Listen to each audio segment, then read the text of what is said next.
이번 주 중이라도 탄핵 심판 선고가 이뤄질 수 있다, 이런 전망이 나오면서 운명의 한 주를 맞이한 대통령의 행보도 관심을 모으고 있습니다. 윤석열 대통령 관저로 돌아온 지 벌써 열흘째가 됐습니다. 하지만 아직 눈에 띌 만한 대외적인 행보 나서지 않고 있고요. 또 직접적으로는 물론이고 간접적으로라도 메시지를 내지 않으면서 침묵을 이어가고 있습니다. 네, 윤 대통령은 지난 8일 서울 구치소에서 석방된 당일 발표한 대국민 입장문을 마지막으로 오늘까지 메시지 발표나 외부 인사 접견 모두 삼가면서 관저에만 머무르고 있습니다.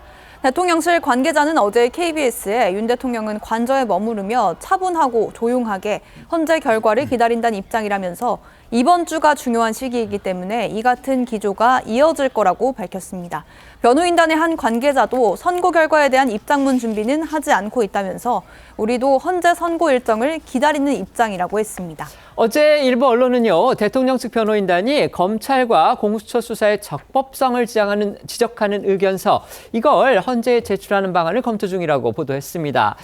제출이 이루어진다면 이 결정을 고심하고 있는 헌재를 마지막까지 좀 설득해보겠다, 이런 취지로 보입니다. 네, 지난 주중 윤 대통령 측은 계엄은 대통령 고유 권한으로 탄핵 심판 대상이 아니라는 취지의 이 헌법학자들 의견서와 계엄 이후 대통령 지지율 추이가 담긴 여론조사 자료를 헌재에 제출했습니다. 그리고 이번엔 검찰과 공수처 측 자료에 증거 능력 상실 의견서를 제출하는 방안을 검토하고 있다고 언론이 보도를 했는데요. 관련해 대통령 측 변호인단 관계자는 저희 TV조선에 헌재에 이미 제출된 검찰과 공수처 수사 자료의 증거 능력을 따져봐야 한다는 의견이 많다고 했습니다. 윤 대통령 구속 취소 결정을 내린 재판부가 공수처 수사 적법성에 대해 의문의 여지가 있다고 한 만큼 수사 자료의 증거 능력을 헌재가 다시 한번 따져봐 달라는 건데요. 관련해 과거 윤 대통령 측 변호인의 목소리 다시 듣고 오겠습니다.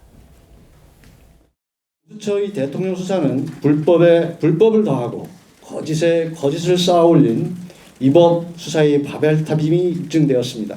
위법한 영장을 청구하고 위법한 영장에 근거하여 대통령을 체포하고 불법으로 대통령을 감금한 공수처장과 공수처에 대해 반드시 그 책임을 무겁게 물을 것입니다. 다만 윤 대통령 측은 의견서는 선고 일정에 영향을 미치지는 않는 걸로 안다면서 선고 지연을 위한 건 아니라고 했습니다.